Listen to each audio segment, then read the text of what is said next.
Marcos umamin sa kanyang papel sa multi-billion peso flood control corruption scandal. Tila nagbago ang ihip ng hangin para sa isa sa tinaguriang BGC Boys.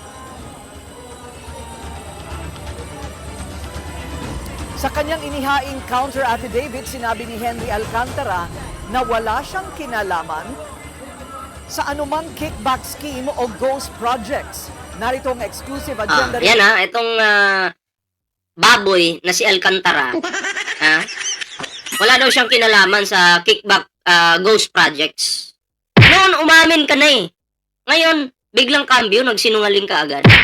Huwag niyong lilinlangin ng taong bayan. Galit na nga sa inyo yung taong bayan. Tapos ngayon, maglalabas ka pa ng kasinungalingan para lang iligtas yung mabaho mong katawan. Taba-taba mo kasi, hindi ka man lang mag-i-exercise. Kinang-ina mo. Walang hiya ka. Taba-taba mo. Tumaba ka dahil sa pera ng taong bayan. Dapat sa'yo, putulan ng ulo. Kung kaso, walang ganun sa ating bansa eh. Kupal, nakakagigil. Report ni Joash Malimbal. Hindi ko na po titingnan to. Ito po galing sa puso ko. Ayan na, hindi niyan titingnan. Ito, noon yata ito eh. September 2023, 2025. Tapos ngayon, biglang bawi. Galing sa puso mo yan Hindi mo na titingnan. Pero bago tayo magtuloy-tuloy, mag-like, share, subscribe muna kayo dyan pakinggan natin. Nangangamba po kasi ako sa seguridad ng... Kaya naman pala nangangamba ka, dapat di ka na ng bulsa ng pera na hindi sa'yo. Tsaka nangangamba ka sa buhay mo. Magnanakaw ka. Alam mo ba yung kapalit niyan? Sa mga magnanakaw, pinapatayan eh. Hindi natin alam kung sino yung kalaban mo kasi taong bayan ang kalaban mo eh. Maraming galit sa'yo. Diba? Dapat noon mo pa inisip yan. Sorry, huli na yung lahat. Ang pamilya ko. Yan tayo eh. Idadamay agad yung pamilya para kawaan ng tao. Ginawa mo yan eh. Dapat noon pa lang inisip mo yung pamilya mo. May pamilya ka naman pala eh. Noon pa lang inisip mo, pag ako'y nagnakaw nito, yung pamilya ko kawawa. Dapat ganun. Ngayong nahuli ka, gagamitin mo yung pamilya mo para kaawaan ka. Sarap mo batukan eh, no? Ito pong aking salaysay. Hindi nga kayo naawa doon sa mga inanod ng baha eh. Namatay sa baha. Wala nga kayong donasyon na binibigay sa mga yan eh. Dapat nga ikaw lunurin eh. Ginigil mo ako Ay, marami pong mga tao na mababanggit at ako po ay humingi ng tawad sa mga tao Tadyakan kita sa mukha eh. na to, pero kailangan ko pong sabihin yung katotohanan. Katotohanan to ito'y noon to. Noon. Hiling ko lang po sa ating buting chairman. September 23, 2025, Sa ating nang emosyonal na magsalita si Secretary former DPWH Justice po, Bulacan District maproteksyonan Engineer po yung Henry pamilya ko. Alcantara sa Shoutout to Susana J Senate Blue Ribbon Medyo- Committee And hearing. Ma'am Tamura, shoutout po. Dito niya inilahad sa pamamagitan ng isang sinumpaang salaysay ang umano'y kalakaran pagdating sa pagtanggap ng kickback sa mga proyekto ng ahensya. Sinumpaan sa laysay yan Sinumpaan sa laysay. Sa ilang pagkakataon pa raw, siya mismo ang nagde-deliver ng pera sa mga umano'y tumatanggap ng porsyento sa budget ng mga proyekto. Inayos ko po lahat yun at dinala ko po sa tauhan lang po ni Senator Joel somewhere in Bukawi po. Ang sabi ko po sa kanya, baka pwede, pakibigay mo lang to kay boss. Tulong ko to kung ano man ang future na plano niya. Yun po ay tulong ko. Pero hindi niya po alam na doon ko po kinuha sa flood control po.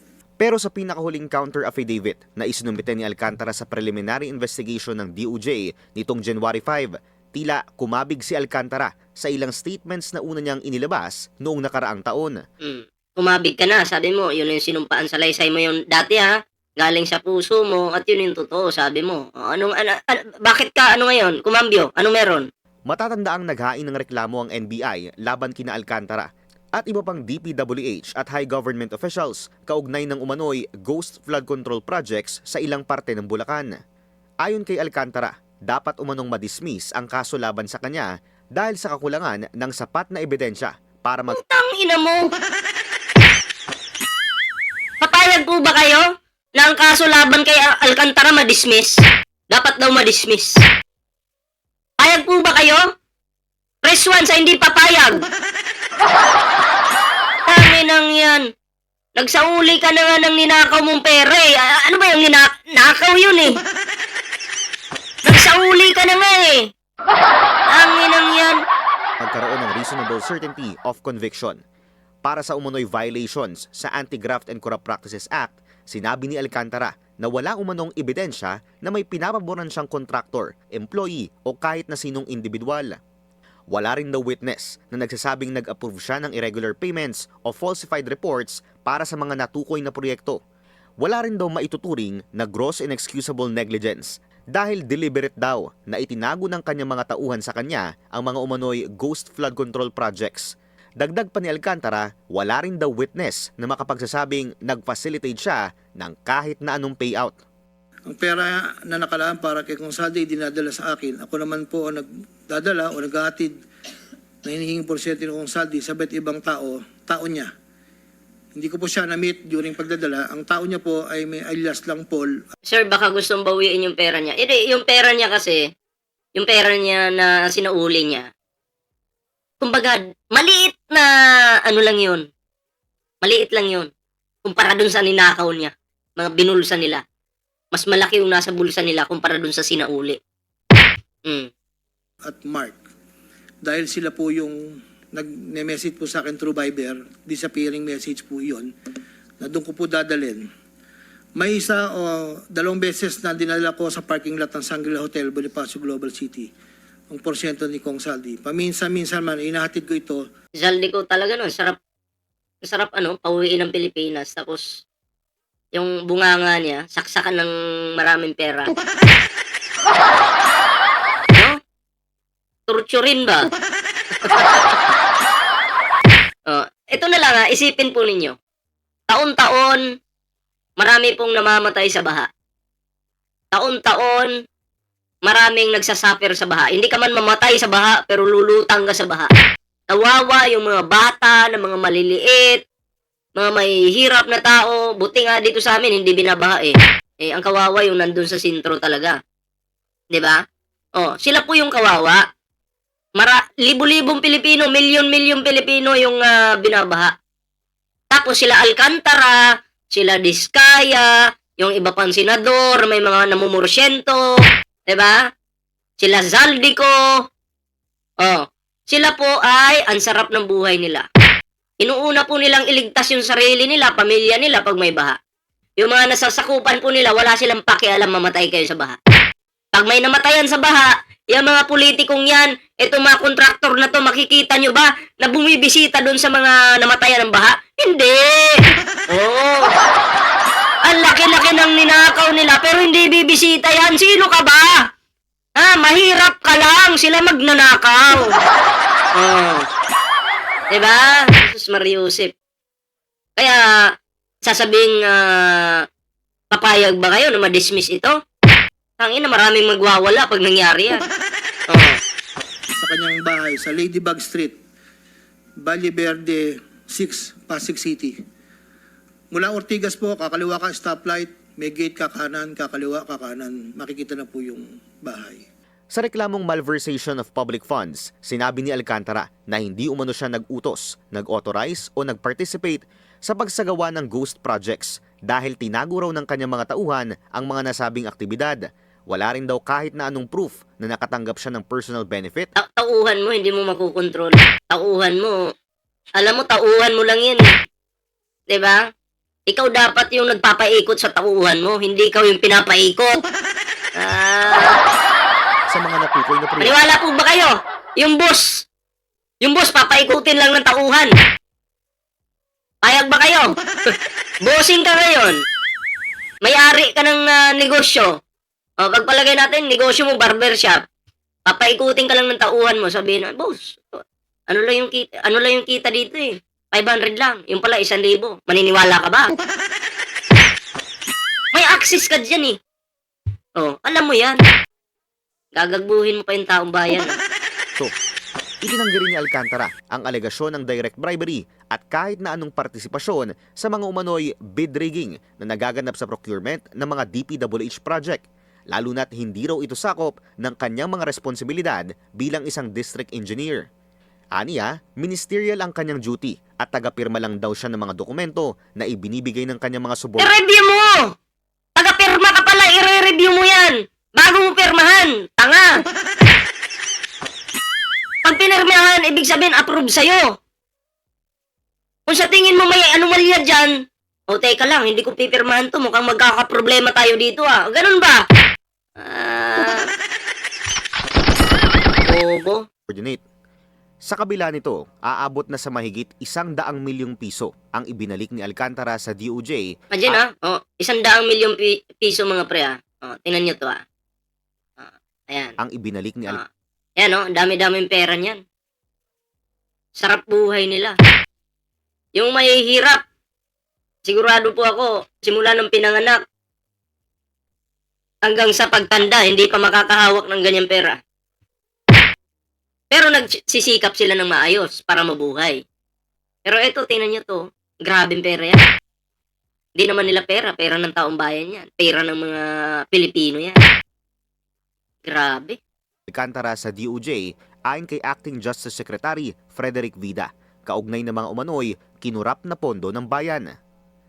Una nang isinuwalat ng abogado ni Senator Joel Villanueva sa On Point ng Billionaire News Channel ang pagbaligtad ni Alcantara. Gayun din ng dalawa pa. Oh. Yung nasa gitna, nandyan pala si ano? Si Jake Magnus. Jake Sino ba yan? Si Bryce Hernandez pala yan. Kala ko si Jake Magnus. Kala ko eh. Sorry po. Hindi pala si Jake Magnus, sorry. Sa tinuguriang BGC Boys na sina Bryce Hernandez at JP Mendoza. Just to be quick about this, he says that engineers Hernandez and Mendoza are the ones responsible for the execution of the flood control projects. Okay. Then two, he was not the one directly overseeing the day-to-day operations of the projects. Again, pointing to the two engineers. Ang hirap maghintay sa mga makukulong. Yeah, mahirap po talaga, pero para sa akin, pabor po ako kung tatagal po yung kalap ng mga ebidensya, yung investigasyon, mas pabor po ako doon kumpara sa minamadali. Kasi pag yan po ay minadali, maano lang po yan, madidismiss lang. 'Di ba? Madidismiss lang po yan. Oh, bigyan ko kayo idea. Ako si Ballpo Hitman, sinampahan ako ng kaso, cyber libel. Tapos barabarang ebidensya lang yung pambato sa akin. Pag ginawan ko yun ng counter affidavit yan, automatic madidismiss lang yan. 'Di ba? So mas maganda na yung ginalingan, kahit medyo matagal-tagal, at least sureball po yun. At yun din naman yung sabi ni Pangulong Bongbong Marcos. 'Di ba? Hernandez and Mendoza.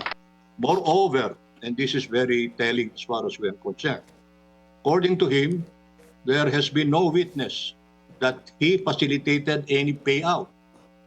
Okay? And then, Ay, asa hindi pa nakakapag-like dyan ha, mag-like, share, subscribe na po kayo dyan. and therefore, he is in effect negating, virtually negating what he said that he did the payout. Two engineers are saying that this is Sana wag nang umabot sa susunod ng presidente. Ay, sa tingin ko hindi naman po. Sa akin lang ha, baka nga ngayong taon, makukumpleto na po yan. Hindi po ako naniniwala na abuti ng yan. Kasi si PBBM ngayon, may tiwala naman po tayo dyan at ginagawa naman po ng Pangulo yung kanilang makakaya. Pero iba sa panahon ni Digong. Iba sa panahon ni Digong. Alam mo bakit? Mabilis kang makulong sa panahon ni Digong kahit wala kang kasalanan. Bakit? Hindi na po dumadaan sa proseso eh. Diba? Hindi na dumadaan sa proseso. Basta galit si Digong sa'yo, katulad sa ginawa kay Dilima, kulong ka. Oh. Pero kay Trillanes, hindi umubra si Digong. Bryce Hernandez and the other one, JP Mendoza, that they are actually withdrawing the statements that they have given in connection with the case that is the subject of the preliminary investigation. For what reason? Because they have not been admitted, contrary to the undertaking of the Department of Justice officials, they have not been admitted to the witness protection Okay. program. Ayon sa DOJ, hindi raw muna sila magbibigay ng komento habang ongoing ang preliminary investigation nang hindi ma-preempt ang magiging findings ng prosecution panel. Para sa agenda, Kayo mga pre, anong reaction nyo dito kay Alcantara? Maniniwala pa ba kayo dito? Ha? Wala lang eh, gusto niya lang iligtas yung sarili niya. Nainip na yun sa loob eh. Inip na yan. Kaya tayo po, wag po tayong, kumbaga, maniniwala agad sa mga sasabihin ng mga yan. Okay? Kasi sa tingin ko pa lang dito sa taong ito, makasalanan ng to. Adik sa kasino eh. Paglulong ka sa sugal, darating ang time na kahit hindi mo na pera, isusugal mo at matututo ka ng magnakaw. Katulad ng mga mahihirap, ano nangyayari? Pag wala na silang pansugal sa tungits, sakla, anong gagawin? Binta yung rice cooker. Yun na yung pansugal nila. Pag mayayaman naman, anong gagawin? Meron silang mga company, contractor sila, ganyan. Lulong sila sa sugal. Natalo sila ngayon sa sugal. Magsisimulang magnakaw yan sa maliit. Hanggang matututong magnakaw ng palaki. Lulong sa sugal eh. Kaya dapat po, itong mga engineer, mga contractor na to, dapat po tingnan din ito ng ating gobyerno na pag ikaw ay lulong sa sugal, dapat hindi ka pwedeng, hindi ka pwedeng maging contractor or maging engineer. Diba? Lulong ka sa sugal eh. Matututo kang magnakaw ng malaki yan pag adik ka na sa sugal. Ganun dapat. Hindi lang po yung droga yung nakaka-adik ha. Pati po yung sugal nakaka-adik yan. Dapat po yung mga engineers natin hindi hindi adik sa sugal. 'Di ba? Mga contractors para walang nakawang mangyari. Bitayin na yan si Alcantara. Anong reaction niyo dito mga pre? Ayan, comment po kayo ha. At syempre, huwag kalimutang mag-like, share, subscribe sa ating YouTube channel para naman po maging updated kayo sa ating uploads araw-araw. Kawawa yung maliliit na isda na nakulong, samantalang mga yan hindi nakulong. Nakakulong naman ngayon sila Alcantara.